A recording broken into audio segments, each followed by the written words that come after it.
It's that time again. Welcome back to 5 Minute Fridays. I am Dr. Jen Miller. Today we are going to talk about final grade considerations. As our year starts to wrap up, we really need to take a look at our grade books and start triangulating data around student grades. We know it can be easy just to look at Power Teacher and say, okay, the average was a 76, that student gets a C. But we need to be more intentional about what our grades are representing. So in this edition, we are going to talk briefly about ways we can determine students' final grades based on their levels of proficiency.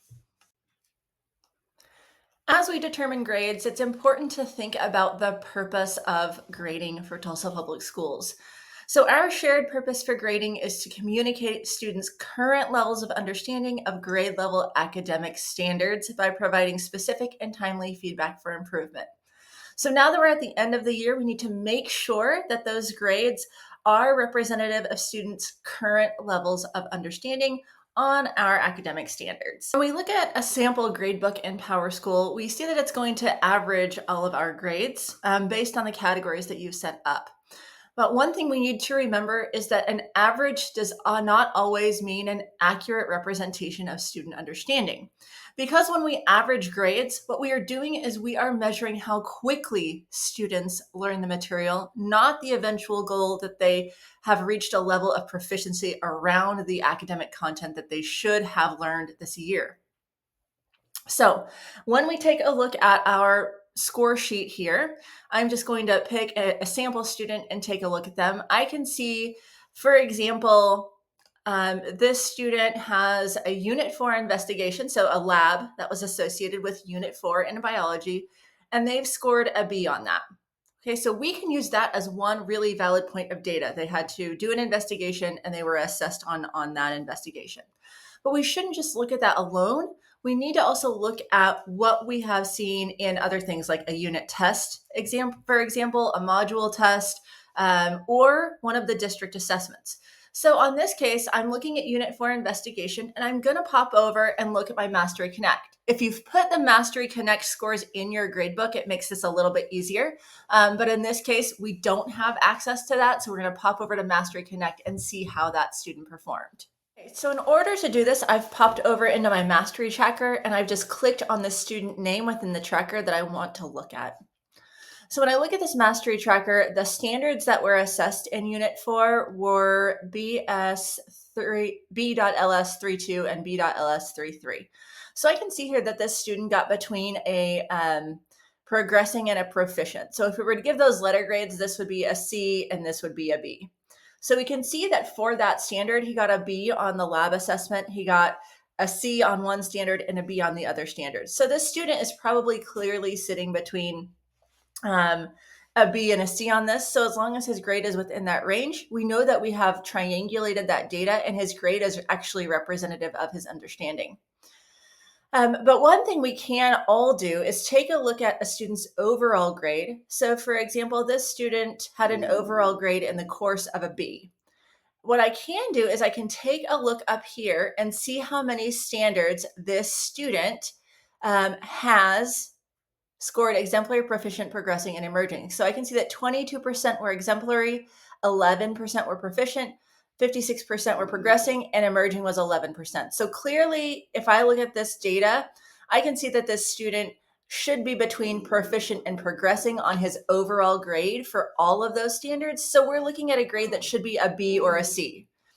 And all of this is doing is just making sure our grade books are aligned with student understanding and we don't have factors valuing in that might be skewing grades drastically high or drastically low. Another great thing about this is if you are a science teacher, your final Mastery Connect assessments will cover every single standard from the second semester. So every student will be reassessed if they've already taken all of the assessments or assessed for the first time if they were absent on every single standard for second semester. So that will give you a really clear picture of what a student's level of understanding is around the standard.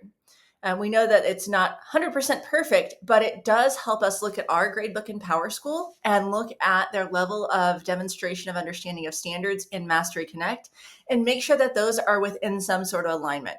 If a student is scoring A's on all of their Mastery Connect work, their grade in the class shouldn't be a D, right? We know that, and vice versa. So we want to make sure that our grades are representative of student knowledge and that we are pulling out anything and not weighting things too heavily that are not based on student demonstration of understanding. So if all you do is take a look at this and make sure that the little percentages are kind of aligned with what you're seeing in your classroom, right? Making sure that if we kind of average these out, the student would be between a B and a C. If that's what your gradebook looks like, you know that you're pretty well aligned. So one thing we want to also look at is our Power Teacher Pro and just make sure that we don't have any blank grades. So for example, if I look at the student, I can see that it's blank and it has a little green square that they were absent. Right? Students have to do makeup work for when they're absent. So we need to immediately put in the letter grade F for this and then have them make it up. Because what's going to happen is we cannot have blank grades in our gradebook. And then if we go back in at the end and put in those Fs, it's going to push students' grades down and they think that their grade is higher than it actually is. So go ahead and put in all of those Fs for those assignments now, and that will just ensure that students understand what they need to finish and catch up on if they need to make up that work. And then lastly, if you have grades that you're putting in as zeros, remember an F is an F. So if you see a student grade that is below a 50%, just go ahead and put in the letter F instead of the value. And what that does is it basically just says this student has failed this assignment or the student did not do it. It's missing. You can tag it as missing, and they have earned an F on it because they have not demonstrated a high enough level of understanding. An F is an F, and we don't need to differentiate or delineate the types of Fs that we are giving. So a good practice is just to go back through, and anytime you've put in a zero, just put in an F in its place, and it will recalculate appropriately. As one final reminder, remember that practice work, those formative assessments, those formative assignments, classwork, etc., should not constitute a large portion of a student's grade. So remember, if you're seeing those skews in your grade, and that's because you're counting classwork towards a large percentage of the student's work, make sure that your categories moving forward are more aligned with summatives and interim assessments. Those tests and those district assessments are weighted appropriately in comparison to the practice work that students are doing earlier. So those are a few considerations as you think about your final grade.